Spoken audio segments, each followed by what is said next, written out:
Hello welcome छ सबैजनालाई मेरो युट्युब च्यानल ridewithbisnu मा।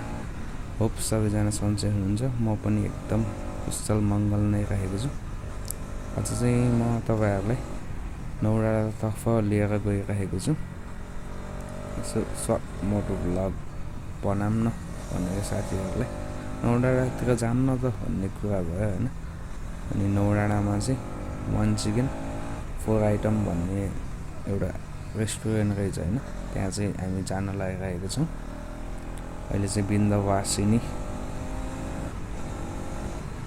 बाक्लुङ हाइवेमा है। अहिले चाहिँ ठ्याक्क हामी सिम्पानी आइपुगिसकेका छौं। यहाँ चाहिँ रोड कन्स्ट्रक्सन भइरहेको छ। हल्का थोरै अफ रोड रहेको छ। हेर्न सक्नुहुन्छ अगाडिको गाडीहरुले कस्तो धुलो उडाइरहेको छ भनेर हैन। माइक्रोले चाहिँ फेरि पुरा दुईटा माइक्रोले चाहिँ एकदम धुलो उडाइरहेको छ है। गाह्रो छ हो हजुर बाइक चलाउन हैन। हेर्दा साइया घुमे जस्तो देखिन्छ। अहिले चाहिँ हामी ट्याक्क हेम्जा हाइवे देख्न सक्नुहुन्छ तपाईहरुले नीलो आकाश, त्यसमा चाहिँ हल्का सेतो बादलको छाप हैन। अलि बिहानतिर आइदिएको चाहिँ हामी चाहिँ हिमाल पनि देख्न सक्छौं। अहिले चाहिँ लगभग 3:30 भएको छ दिउँसोको। त्यसकारण सब ढाकेको छ है हिमाल चाहिँ। मलाई चाहिँ अहिले ब्याक सिटमा बाट चाहिँ मलाई मेरो प्यारो भाइ राजु परियार भाइले चाहिँ कम्पनी दिइरहेको छ हैन। तपाईहरुले देख्न सक्नुहुन्छ पछाडिको अमेजिङ भ्यू भनेर भन्न पनि मिल्छ हैन। एकदम नीलो आकाश देखिरहेको छ। जति पनि मेरो युट्युब च्यानललाई सब्स्क्राइब गर्नुभएको छैन कृपया मेरो युट्युब च्यानल सब्स्क्राइब गरिदिनु हुन पनि विनम्र अनुरोध गर्छु। यदि तपाईहरुको यस्तै साथ सपोर्टहरु पाइराखे हामी चाहिँ अपकमिङ भिडियोहरु चाहिँ अनि भिडियोहरु ल्याउन चाहिँ मलाई चाहिँ एकदम सहयोग मिल्नेछ। यति बेला चाहिँ हामी हेम्जाको ट्याक्क धम्पुस ट्रेकिङ जाने बाटोको ट्याक्क साइडसम्म चाहिँ पुगिसकेको छ हैन। साइड नौडाँडा जानलाई चाहिँ त्यति टाइम लाग्दैन। अब चाहिँ हामी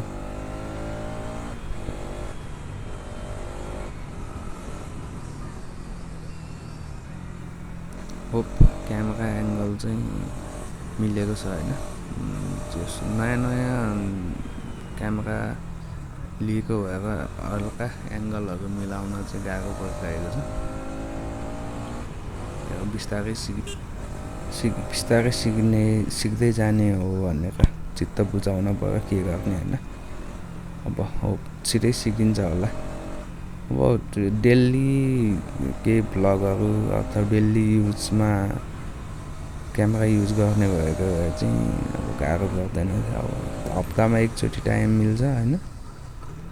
त्यही पनि कहिले के हुन्छ सबै त्यस्तै समस्याहरु आइराख्छ हैन। अहिले चाहिँ हामी घट्टे खोला पुगिसक्न लागेको छ।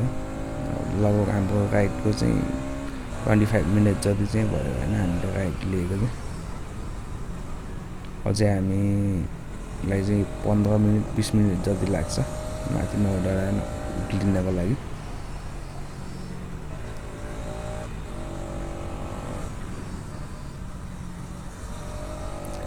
नौडाँडाको घुम्तीहरु चाहिँ खतरा के है। अब गाडीहरु त्यस्तै आइदिन्छ हाइवेमा हैन। अब गाडीलाई पेलेको भन्ने कि बाटो नै यस्तो हल्का अलि सानो छ नि त। त्यो भएर गाह्रो पर्ने के बाइकर्सहरु अझ नयाँ बाइकहरु लिएको अथवा नयाँ राइड गर्ने मान्छेहरुलाई चाहिँ गाह्रो हुने के यस्तो घुम्तीहरुमा चाहिँ। त्यही भएर एकदम सुरक्षित भएर चलाउन पर्छ है।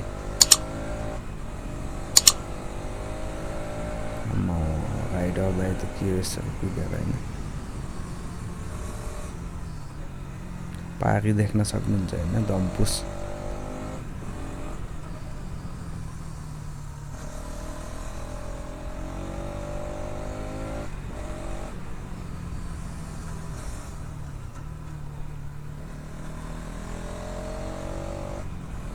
क्यामेरामा घरिघरि हल्लिरहेको रहेछ के हो।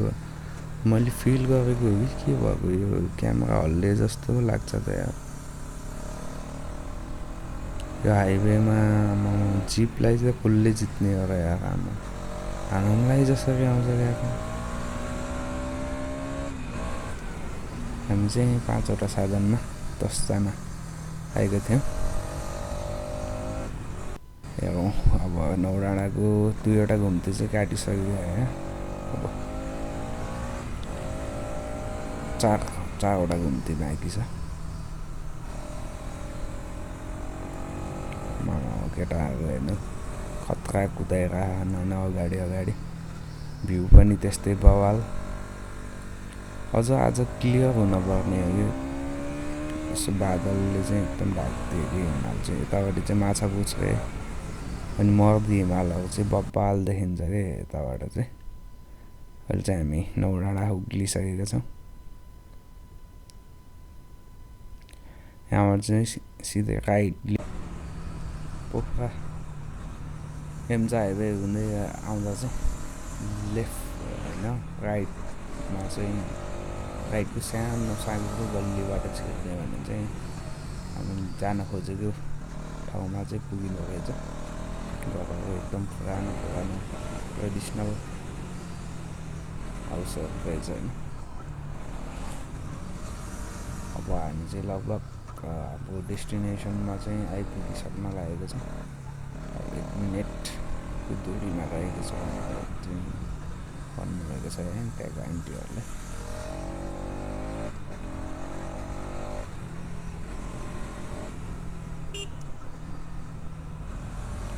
यहाँ आउँदा चाहिँ खास अगाडि नै अर्डर गरेर अथवा कल गरेर आउनु पर्दो रहेछ किनकि अगाडि नै सम्पर्क गऱ्यो भने चाहिँ कुर्न पर्दैन रहेछ तर हामी चाहिँ अगाडि नै कल नगरेको भएर हामीले कुर्न पर्ने भयो एकछिन त्यही भएर हामी चाहिँ माथि नौडाँडाको डाँडातिर जानु न एकछिन भनेर गएको छौँ ल है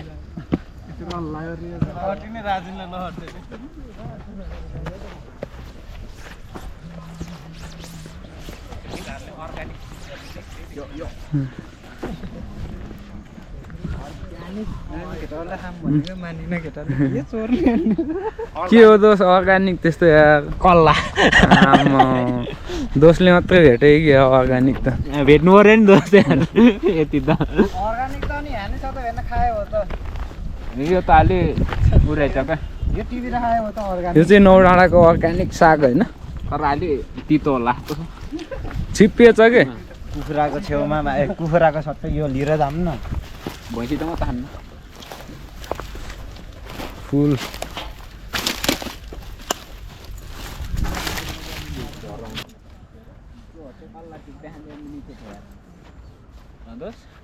कल्ला टिप्ने खाने मिठो थियो यार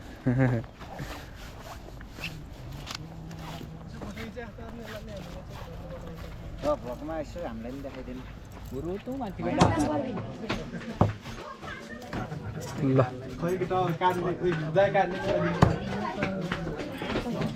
1 chicken 4 आइटम है नौडाँडा है केटाहरूले उहाँ कुकु चाहिँ ढलाइसक्यो होइन अलि यता लिएर आइज न के अरे मन तातो खाने पानी दिनु ल यो चाहिँ के हो नि दिदी यो छोइला छैला भित्रै हाँस कलेजो पाङ्रा हजुर पहिला कलेजो पाङ्रा आउँछ त्यसपछि यो छोइला मोलेर आउँछ ल एउटा चाहिँ काटिसक्नु हो एउटा बाँकी छ है हजुर यो चाहिँ लोकल कुखुराको छोइला है सेकेन्ड आइटम अझै 3वटा आइटम आउन बाँकी छ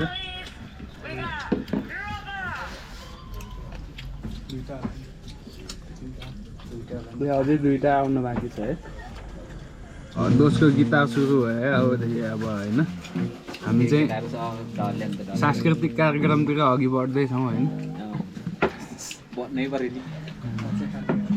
क्यापो चाहिँ कुन थ्रेडमा लागेको त दोस्त त्यो अहिलेलाई प्र्याक्टिस लगभग 10 सेकेन्डभित्र होइन यो चाहिँ सकिएको अवस्था छ होइन 10 सेकेन्ड यसरी डोजरले टिभी यस्तरी टिभी खाँदैन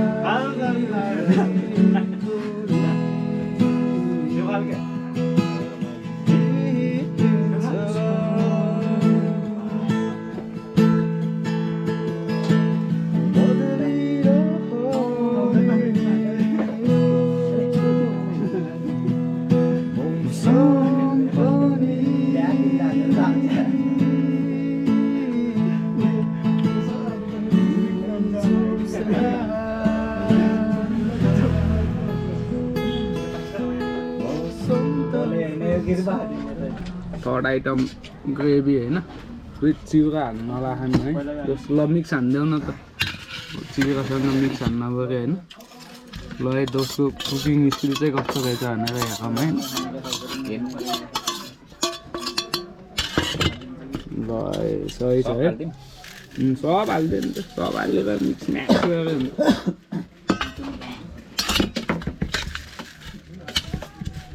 सब हाल्ला न केटा केटाहरूले आफूले खाने छुट्याउनु लाग्छ त्यो एउटा एउटा खाने हो कुकुरी हामीले एउटा स्वाप चम्म खाएर कहाँ जस काटिसकेकोलाई कहाँ खुकुरी हान्ने अब योभन्दा सानो बना अन्त झ्याउ होला नि आँसी हान्दैन त होइन बरु आँसी चाहिँ चल्छ है